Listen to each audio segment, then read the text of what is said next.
dinidikitan po nila ako ng bubble gum sa ulo. Tapos hindi ko po sinasabi kila ate yun. Kasi po magkakahiwalay po kami magkakapatid. Kaya ate lang po talaga ako nakakapagsabi. Tapos minsan din po, umuwi po ako walang sapatos kasi tinatago po nila yung sapatos ko.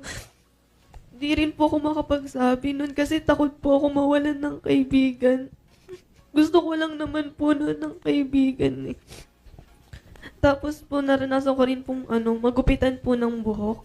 Tapos kinukuha po nila yung baon ko. Ganun. Minsan po uuwi po akong gutom. Yung inipon ko po dati na dapat ipangregalo ko sa ate ko. Yung pera po na inipon ko, kinuha po nila. Inaano po nila ako na huwag daw po ako magsumbong. Ganito, ganyan. Sabi yung mga nasa isip ko ngayon, pag kunwari may nakikita akong bata na hinahatid ng papa niya sa school, napapaisip ako paano kaya kung ako yan, paano kaya kung ako yung hinahatid ng papa ko. Kung hinahatid ako ng mami ko, okay lang, kasi bakit andyan ba yung mami ko? Wala eh, nasa ibang bansa yung mami ko. Tapos alam mo ba, swerte ka nga kasi kasama mo yung buong pamilya mo sa bahay niyo eh. Kaya po, yung tatay ko wala, tapos yung mami ko nagtatrabaho para sa amin. Tapos alam mo ba, sa umaga, aga-aga ng pasok namin, tapos ako na nag-ready ng uniform ko. Hindi na nga ako nakakakain eh, kasi minsan late na ako nakakagising. Tapos syempre, diretso pasok ngayon, wala na akong time para magsaing. Kaya ako lang na mag-isa sa gabi, nag-plansya ng mga uniform ko.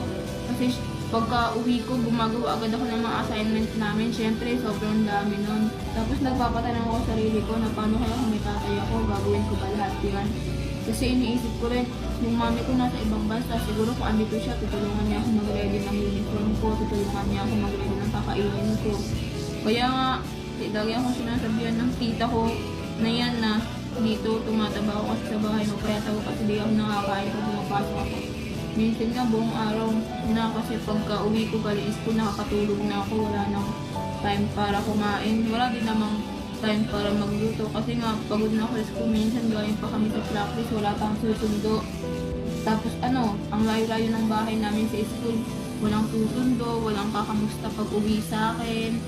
Tapos pag uwi mo, ikaw lang mag-isa kasi kayo ng dalawa ng kuya ko dun, tapos yung kuya mo.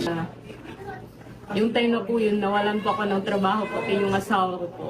Tapos, nung umaga, tulog pa kami.